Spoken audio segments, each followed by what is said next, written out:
The relation of consciousness to life is a modern enigma which has been obscured by the focus of modern thinkers upon the representational function of consciousness, rather than on its relation to will and action. When I perceive the waters of a waterfall rapidly flowing over a precipitous cliff face, I am, of course, in normal circumstances conscious of what I am seeing. What I am perceiving, however, may or may not be committed to memory. If I am asked in relative close proximity to the event exactly what I experienced, I ought nevertheless to be able to describe what I have witnessed, namely a spectacle in the external world that, as presented, did not involve my agency. The I that is called upon here is capable of representing sensory experience. In this process there will of course be no space for the evaluation of this event, as long as I place no evaluation in my account. Any interested third party, inquiring into what I had experienced, would be given a conceptual account of an essentially sensory event, assuming we are no longer in the presence of the spectacle. The context of my description is a context of inquiry, and what is said is not intended as an explanation or justification of what had been experienced. On the other hand, had it been the case that in an attempt to use the power of my imagination to grasp the significance of this scene, my imagination failed to provide a relevant concept which I could subsume this phenomenon under, this experience of the extreme power of the waterfall may change in character from a purely sensory encounter to one in which the spectacle presents itself as sublime. If this happened, I would feel a transformation of my mind from being essentially receptive of the sensory event confronting me to being active, and according to Kant my activity would take the form of me valuing my freedom and moral agency, i.e. valuing a power nature cannot possibly have. This consciousness of myself would then not just involve the sensory power of perception, but also the sensory power of the imagination and the powers of understanding and reason. The experience of the sublime, then, arises as a kind of compensatory mechanism because the idea of our moral agency, the knowledge of good and evil, has such importance for us. The transcendental X of this experience of the sublime is the noumenal self, which is to be contrasted with the phenomenal self that is activated by purely sensory experiences. The consciousness we have of ourselves is not a form of consciousness other life forms can share. Kant refers to this in his work Anthropology from a Pragmatic Point of View. The fact that the human being can have the I in his representations raised him above all other living beings on this earth. Because of this he is a person, and by virtue of the unity of consciousness through all changes that happen to him, one and the same person, i.e. through rank and dignity an entirely different being from things such as irrational animals with which one can do as one likes. This holds even when he cannot yet say I, because he still has it in his thoughts, just as all languages must think it when they speak in the first person, even if they do not have a special word to express this concept of I. For this faculty, namely to think, is understanding. But it is noteworthy that the child who can already speak fairly fluently nevertheless first begins to talk by means of I fairly late, perhaps a year later in the meantime speaking of himself in the third person, Carl wants to eat, walk, etc. When he starts to speak by means of I, a light seems to dawn on him, as it were, and from that day on, he never again returns to his former way of speaking. Before he merely felt himself, now he thinks himself. Page 15, translated Loudon, R.B., Cambridge, Cambridge University Press, 2006. Self-knowledge, as defined by the oracles of ancient Greece, is a burdensome task for those whose love of self knows no bounds, those whose self-love prevents the kind of abstraction involved in moral reflection upon action. Self-knowledge would also involve knowledge of how to use the powers at the disposal of the human form of sush, in the right way at the right time, eriti. Perhaps the most important powers at the disposal of the human form of sush is the power of making something worthwhile of oneself, the power of moral agency. The most important idea behind this power is, of course, the idea of freedom, which does not appear to be a major concern of Oriental mythology. In our Occidental tradition, which values philosophy, we find the important secular movement from the theoretical idea of God to the practical idea of freedom.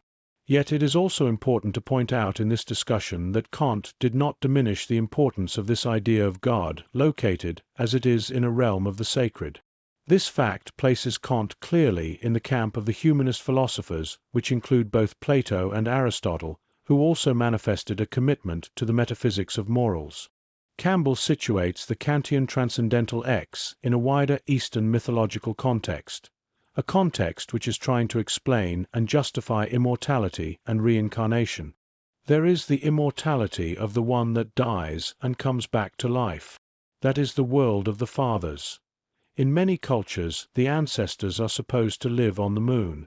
The other immortality is that of the one who has gone through the golden sun door and will never return. He has left his body as a burned-out ash on this side of the sun. His soul has passed beyond. The idea of the reincarnating principle is that of two orders. First, the reincarnating principle that puts on bodies and puts them off, as the moon puts on and puts off its light body, and the other is that principle of sheer light that never dies, the light that is incarnate and immanent in all. Now, one of the aims of all of the high culture religions on the Oriental side of the line is to realize one's own identity with that solar light. Page 44.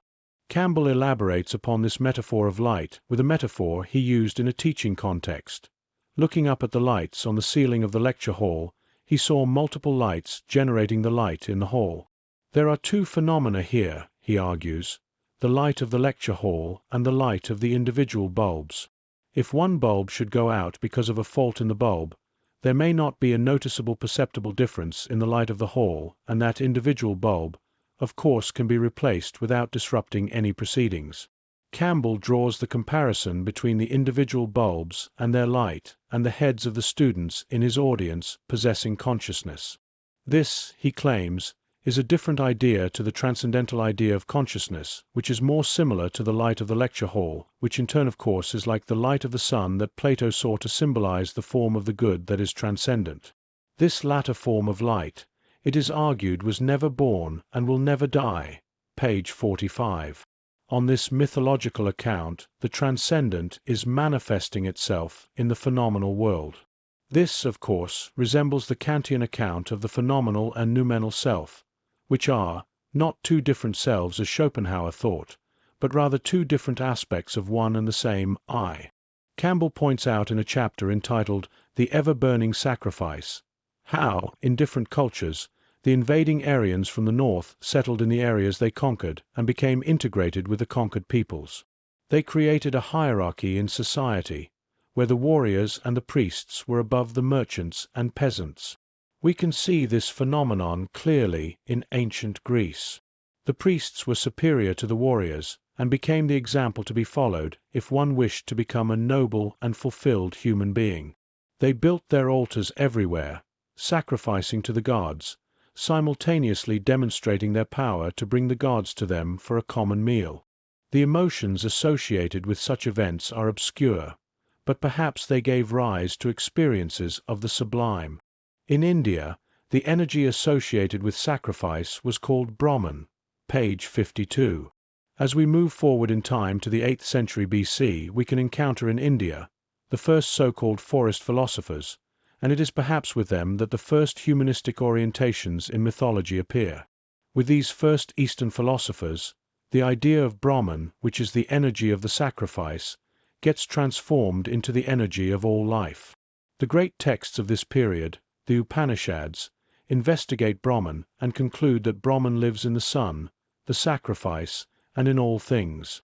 This dilution, Campbell argues, threatened the sacredness of the sacrifices, and we can see in ancient Greece, for example, philosophers like Plato separating themselves from religion and the priests, yet attempting to maintain the sacredness of the sun and the forms. Indeed, with the exception of the reverence for the oracles, the priests are conspicuous by their absence. Plato's perfect republic, we know, was run by philosophers and warriors, and this was the beginning of a process in which the sacrifice was to diminish in importance in relation to living the good life, a life of contemplation. This may have been the beginning of a process of secularization which would eventually wipe the realm of the sacred off the face of the earth. The Indian yogis and the ancient Greek philosophers are in many respects antithetical figures. Campbell points to one such contrast, claiming that the Indian priests to a certain extent renounced the world, whereas the ancient Greeks embraced the world in spite of the oracle's proclamatory warning that everything created by man is destined for ruin and destruction. There is, however, a strain of world renunciation in Plato's Republic, where we know to retreat away from the physical external world in favor of a spiritual world of forms. This perhaps to some extent disappeared in Plato's later work, The Laws, but we see with Aristotle a return to the physical external world and a philosophy of sush, form of life, that embraced the life of contemplation. We also see God represented as a primary form responsible for all change in the world.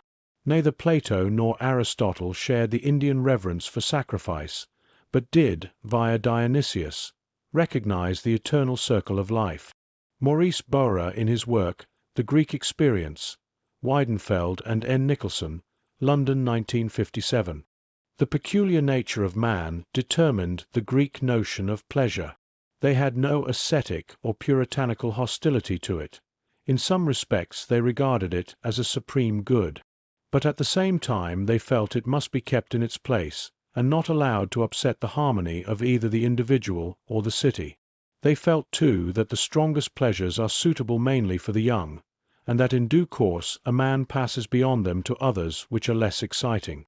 This distinction follows the general distinction which the Greeks made between men and the gods.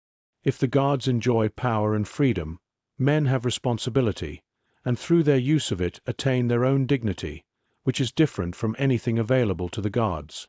The advantage of this system is that it combines a natural taste for enjoyment with a real respect for proved capacities in action and in thought. Paradoxically, it may mean that in what seems to be his more human side, man is closer to the gods than in what wins honor and respect. But it also means that goodness and happiness are brought together in a balanced harmony. For the Greeks believed that if a man is good he is happy, but also that if he is happy he is good. The above testifies to a balance of mind that involves engaging with the world through achievements in action and in thought that would survive thousands of years and found empires of the future. It is a very different frame of mind to that which we encounter in the Old Testament where, to say the least, the relation between Yahweh and men is strained over the issue of the knowledge of good and evil. Man is condemned to mortality because he wishes knowledge of good and evil. Sacrifice of animals was still an important part of life in the narratives of the Old Testament, but once Jesus had been sacrificed for the fall of man, sacrifice was seen to be barbaric. Prayer, however, was an important activity for both praising of God and the forgiveness of sins, which would be judged by an all-powerful and all-knowing God. The Greeks were more occupied with how to attain knowledge and virtue, arete, than how to avoid sin. The Christian reverence for the realm of the sacred was very different to the respect for this realm we find in ancient Greece. In ancient Greece we see a reluctance to see the world from the bubble of ever-present temptation and sin, a world in which one waits for Judgment Day and the release of the soul from the prison of the body. The Greeks, we know, saw the body, soul, and well-governed city to be amongst the beautiful things of this world, perhaps reserving the experience of the sublime for extraordinary feats of thought, rhetoric, or philosophy, and encounters with symbols of the infinite. The Upanishads reverse the attitude of refusing to engage with the world manifested by the Dravidian yogis. Shiva and Buddha insist on more engagement. The Buddha, for example, was not a Brahmin, but was certainly promoting the emergent idea of an enlightened consciousness/life. Buddha, in this respect, resembles a forest philosopher who believed in life being the medium for the emergence of Brahma within. Buddhist ideas resemble Socratic ideas, but there is no evidence of diffusion, and so the resemblance between the positions of Socrates and Buddha must be considered as examples of the parallel development of ideas. There are, however, considerable differences in their respective commitments, given the fact that Socrates used the method of elenchus and the principles of non-contradiction and sufficient reason to earn the praise of the oracle that claimed he was the wisest man in Athens. It is clear from the differences between the thought of Socrates and Buddha just who was the priest and who was the philosopher.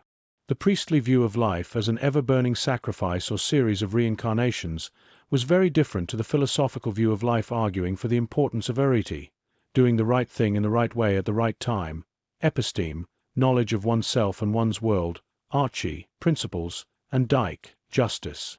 The ancient Greeks saw their temples as a sacred space for citizens and oracles, but almost equally important for them was the important life space of the polis, a space that they believed ought to be respected.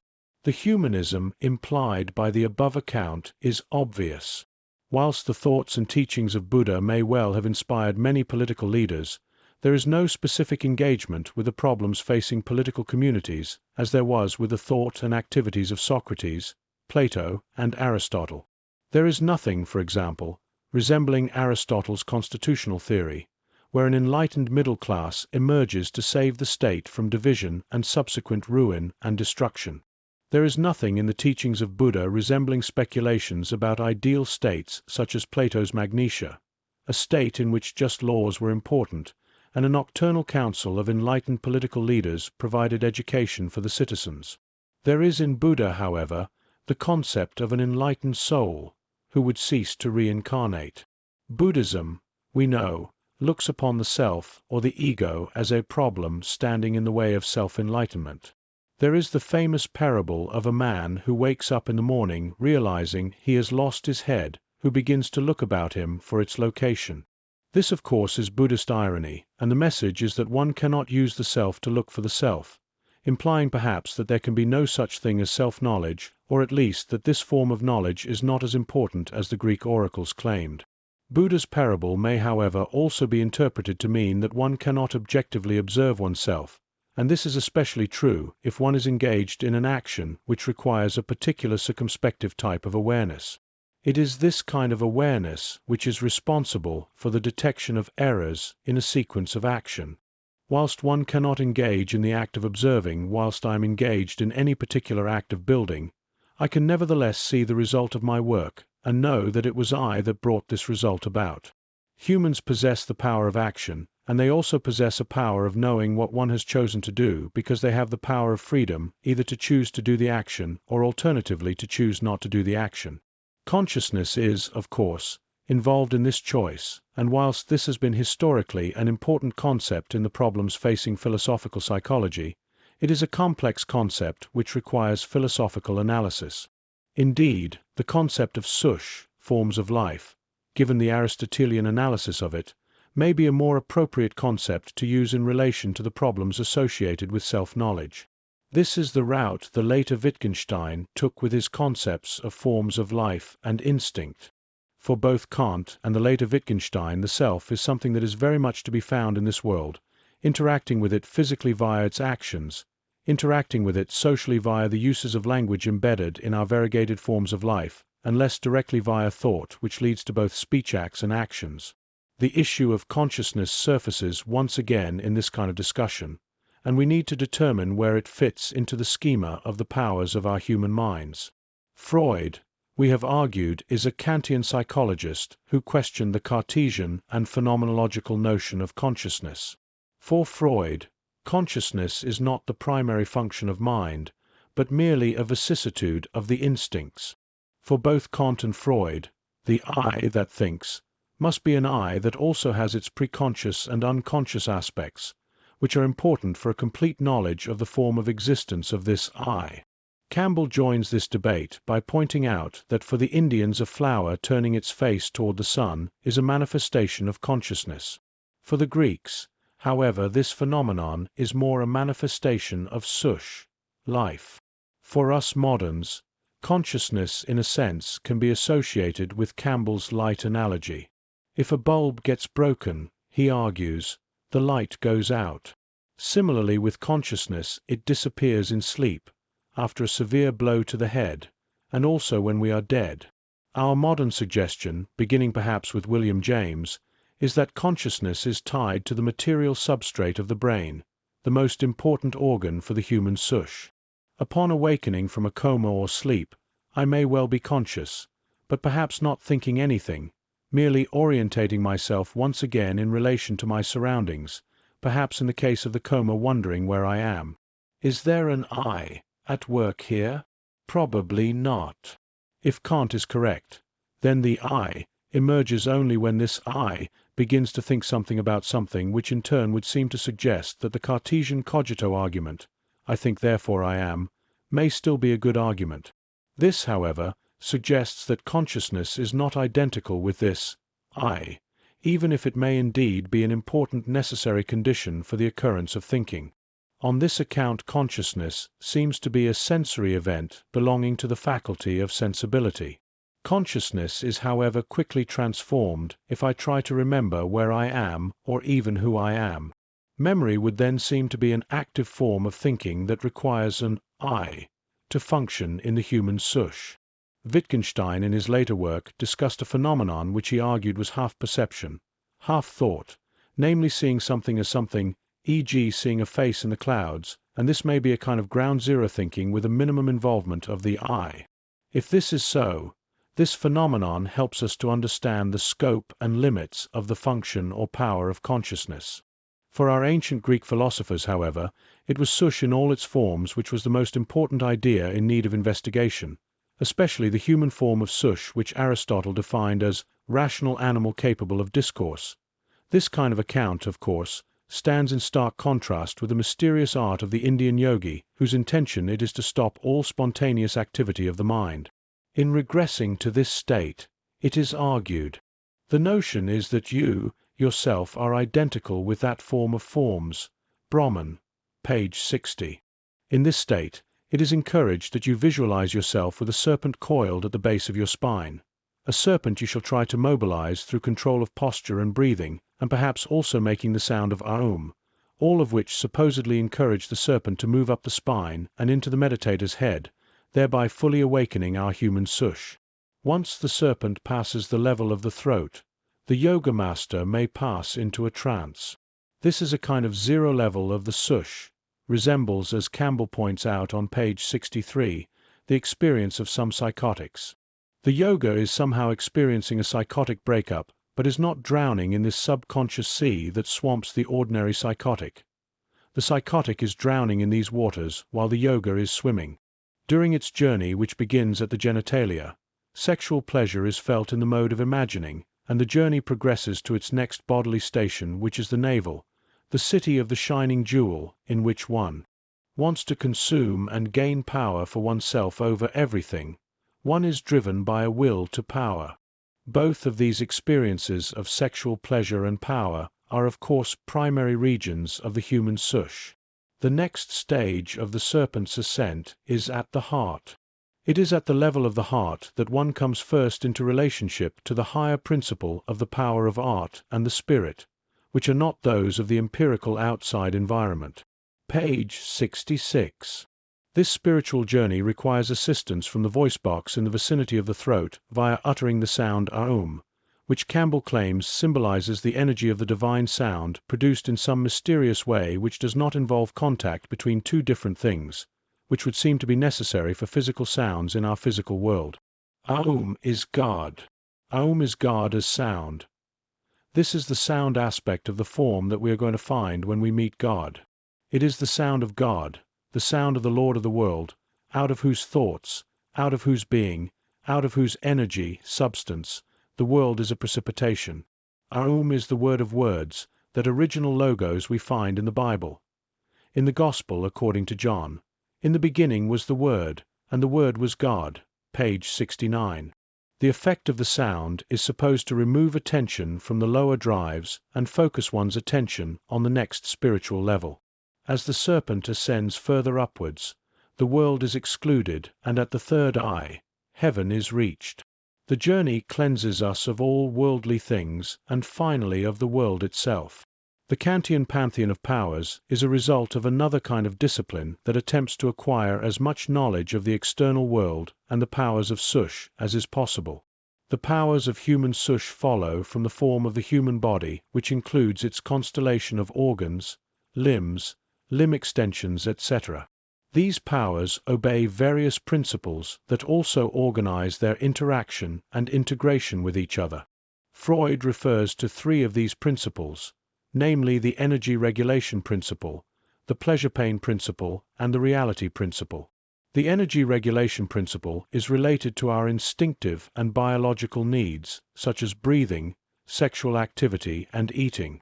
The pleasure-pain principle will regulate higher activities such as love and belongingness, and will interact with both the energy regulation principle to produce the lower forms of pleasure and the reality principle to produce higher forms of pleasure connected to art, morality, and spirituality in its various forms. There is nothing in the philosophies of Aristotle, Kant, Freud, or Wittgenstein that speaks for the putting off of our bodies and taking on of another body of different form. Persons, for these philosophers, are particular people with particular lifespans beginning and ending at specific times. For Kant and Wittgenstein, who were in some sense religious in our Western sense of the term, God is not a being detached from the world, but rather is in the world and related to it in various ways, manifesting power in various forms, urging us, for example, to lead better, more fulfilling lives. When the light of our individual consciousness is extinguished, there is not darkness because that is the presence of something, rather there is a nothingness, a pure absence of light and darkness. This state has no relation to life. There is no form remaining which can be transmitted into, for example, the body of a swan. These philosophers see our world as composed of principles, forms, which regulate our life with things, events, and actions. This is a world of constant change that is determined by these principles.